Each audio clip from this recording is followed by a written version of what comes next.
Hi guys, in today's video we're going to go through our Hyrox Birmingham event and do a full review on it, including the hotel, the venue, the race, world record attempt and loads more. We did Hyrox Birmingham on Saturday and it was brilliant. Brutal, as it better be. Brilliantly brutal, loads going on. So how did you find it? Stupid question. So when you ask somebody, are you okay? The answer's no. After doing it, of course you're not. I actually felt stronger this time round because I did a lot of endurance. Better prepared for running. I was definitely stronger on the men's weights, as in recovered quicker from doing that to then move on to the run. I only felt sick once instead of 3 times in London in April. I only wanted to pull out twice. Yeah. But apart from that, I think we did pretty well today. It felt a long course. Let's start with the hotel. So it was at Birmingham NEC. There's loads of hotels there. Trucking down rain. Oh, getting there was normally for us getting there it's an hour and a half drive. Probably the easiest one to get to, I'd say. But the weather was horrendous. But once we were there, we were at the Moxie Hotel, and it was really nice. Yeah. Wasn't it? Yeah, really nice hotel. Opposite the venue, literally. As soon as you walked out the door, it was the hall that it was in was what, 2 minutes to the hall, and then 5 minutes to get to the venue. That was amazing. That was really good. That was so good. It was in hall 3. We ate there. Oh my Food God. was decent. Let's tell them what we did wrong. We ate great. Right, this is our issue. We're very good at sticking to the plan of training, but our nutrition, we love food. Yeah. So we're going to share more of eating better to see if we perform better. Okay.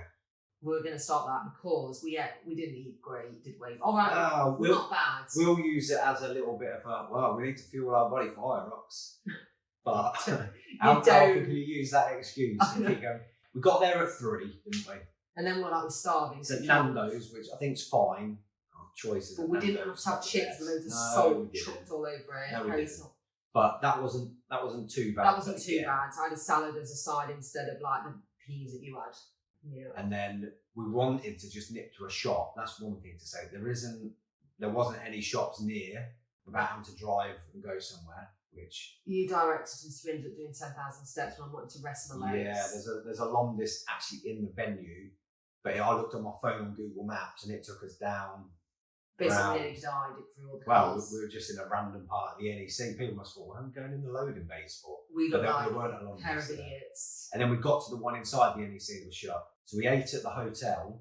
Yeah, so then we decided to eat at 8 o'clock at night, 8:15. The food came out, let's say, about 8:30, for example. Yeah. And what did we pick? Was it a chicken salad? Chicken salad? No, we didn't.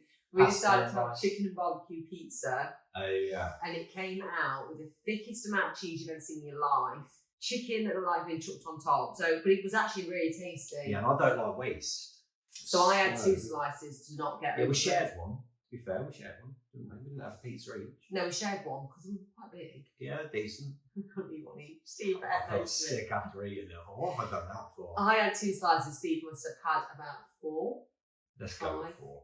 Maybe 6. Anyway, so we had that. We went up about 8:45, and you said you didn't sleep because you had a full I don't know if it was the pizza or just the excitement of Hyrox. No, but I'm going to blame the pillows. I'm going to blame the pillows for it. Breakfast at the hotel was very good. I still fall for my pizza though, so I just had a bit of yogurt and berries. So Steve went off, didn't you, to film the athletes and all the doubles, men's and all that last year for 4 to 8 in the morning. Very long way racing. So I'm hiding in the hotel trying to calm the nerves. You had breakfast on your own. I had breakfast on my own, and I ate really well for my breakfast. Porridge, overnight oats, 2 bowls of that, banana, and something else. Why didn't you go near the venue? I feel everything. So if I go and watch it, I put myself in their shoes and I'll have done the race 4 or 5 times over before I've even done my race, whereas you're quite cut off, aren't you? Yeah, I'm alright. It's still probably tiring and shouting and everything else. Yeah, you came back with a hoarse voice, but I would shout, I'd get overexcited.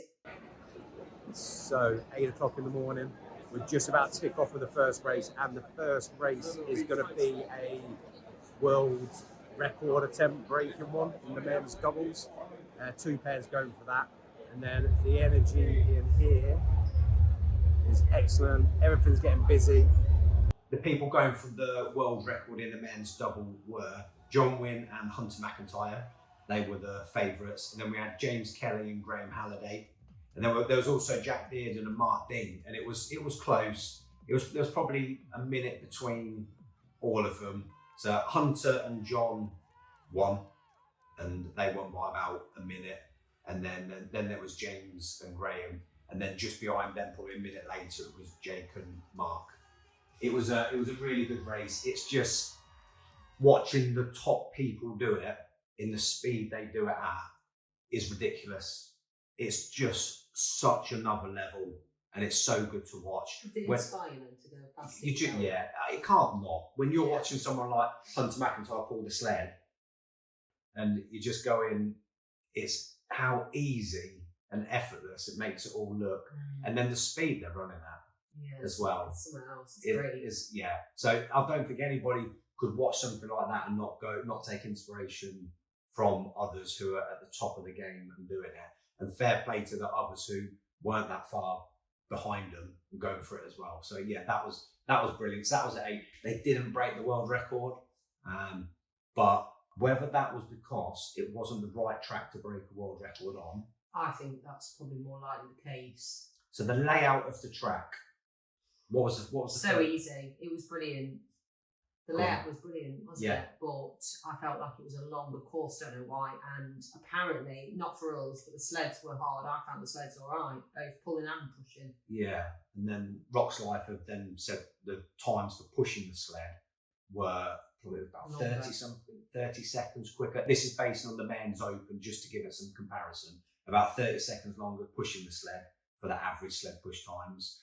And then the same with the sled pull wasn't far off it as well. Yeah, so many people complained of the sled pull. Ridiculous amount of people. Yeah, and that's one thing with the sleds. The ropes were like quite stretchy. But if you just start pulling it, you'll pull it for a bit and the sled won't move because it'll just stretch the rope. And then the track, the first run was 1.75 laps. And then after that, it was 2 and a bit laps. 2 and a bit, which so is so easy. Shorter one first. So easy to count. Because you get disorientated when you're absolutely shattered. Even counting to 2. Even counts to 2. Did we go around? I still need to check my watch sometimes and go, right, how long has this lap took? I'm coming up to 5.5 minutes, 5 minutes. Yeah, we're ready to go in. If it's you check it and you go, are we going in? Oh, we've done 3 minutes. All right, no, we definitely haven't done a kilometre in 3 minutes. We know we need to do another one. So that's how I do it on my watch. It's exhausting, isn't it? I can't even talking about the event now is making me think, God, we did that. It's so good. So many people. I don't know if I really enjoy. I'm not very good with loud noise music. Music was loud. Away. I just have to get in my zone to get through it. And then you've got Faisal, Gus, and Geddy on the microphones all day.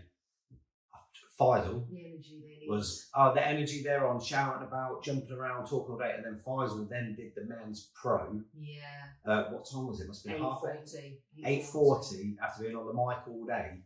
And I think he did it in an hour and 15. For men's pro. Wow. Men's pro weights after doing that all day. Wow. I was tired out going and watching everyone else race for but you did 4 hours. You did live videos. You'd have spoken to people. People recognise you, and you did short videos. That's exhausting. It's relatively tiring, but it's nothing like being on the microphone all day. Similar thing because you're performing for your camera. Go on, then I'll take some credit there. There you go. Oh, empty. But the support they gave everyone's brilliant, and then it was nice when they're shouting out Hyrox Workouts. Yeah, they shouted out at us, and then somehow I did just do this cringy dance. There's some food places there, but it's just like in the venue. What was it? We had a foot-long sub after, didn't we? Oh yeah, there was a Subway there. Oh yeah, during the day there's a Subway. I said, Steve, I won't go to eat all of this, and I ate a lot. I think the Wetherspoons pub was the busiest place. Once people had finished and go and get a drink. What else was inside? Along this shop that was open in the day. There were food places. There was food places. So it was a pretty decent venue. Very good venue. The aircon was on. It was hot though, but you feel cold when you've done. So you know the aircon's on. So you have to wrap up if you're not racing. Oh, we felt once we'd done our race, we felt freezing. Yeah, so it just shows you sweatiness and then cold. As you run around the track, there was a corner where you always got a nice big blast of air. Yeah, so it was nice. Running was different on this one.